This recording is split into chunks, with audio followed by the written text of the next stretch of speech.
Συγχαρητήρια σε όλα τα παιδιά. Παρακαλώ πολύ, παιδιά, καθίστε πάλι στις θέσεις σας.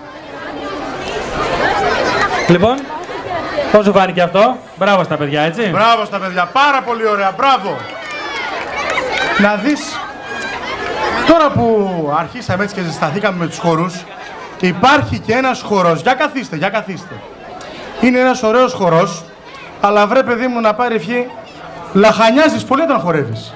Εν τω μεταξύ το όνομά του έχει σχέση κάτι με χασάπι, με ψητό ρε παιδί μου, έτσι με... Το νου σου εκεί. Τι να κάνω. Αμάν βρε φιλοκτήμονα. Πώς το λένε, Τι σχέση έχει με το χασάπι, επειδή το λες, ναι, χασαποσέρβικο. Αλλά ο χασάπης δεν κόβει καμιά μπριζόλα, το λέω να ξέρεις. Αυτός είναι ωραίος χορός πάντως. Βεβαίως.